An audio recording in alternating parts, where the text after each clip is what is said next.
1950s में जब cold war का दौर था तब अमेरिका और सोवियत यूनियन बस एक चीज़ में एक दूसरे से पीछे नहीं रहना चाहते थे, वो था स्पेस डोमिनेशन। फिर 1958 में रसिया ने दुनिया का सबसे पहला सैटेलाइट स्पेस में भेज के हिस्ट्री लिख दी, वो था स्पुतनिक।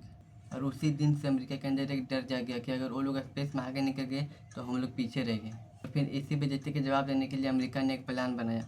प्लान में बेसिकली ये था कि मून पर एक न्यूक्लियर बम भेज के और मून को ब्लास्ट कर दिया जाए, और इस प्लान का नाम था प्रोजेक्ट ये-119। 1958 में यूएस एयरफोर्स ने यूनिवर्सिटी ऑफ इलिनॉय के साइंटिस्ट लेनर राइफल को एक सीक्रेट प्रोजेक्ट दिया गया और उनका मिशन था कि चांद पे एक न्यूक्लियर बम गिराना। उनको दिया गया ये पूरा स्टडी बनाने के लिए। उनके टीम में एक और नाम था जो कि बाद में दुनिया उसे कहने लगी, कार्ल सेगन। उनका काम बस इतना था कि जब चांद पे ब्लास्ट होगा तब वहाँ की डस्ट और लाइट को कैलकुलेट करना ताकि अर्थ से वो विजिबल हो। इस प्रोजेक्ट का कोड नेम था या study of lunar research flight. US का मकसद एकदम सिंपल था, चांद पे एक न्यूक्लियर बम गिराना ताकि वो दिखा सके सबके कि यूएस रसिया से भी आगे है स्पेस में। इसके डिटेल कैलकुलेशन लिखे गए थे, इसके इम्पैक्ट मॉडल्स बनाए गए थे और यहाँ तक कि इसके इल्ड भी बन गए थे। कोल्ड वार के दौरान प्रोपेगेंडा भी एक तरह की वेपन था।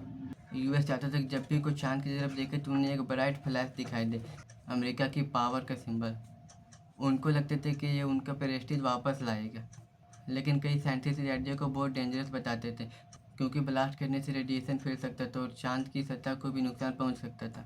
1959 तक जब यूएस के मेन स्पेस प्रोग्राम डेवलप होने लगे तो इस प्रोजेक्ट को क्वाइटली कैंसिल कर दिया गया।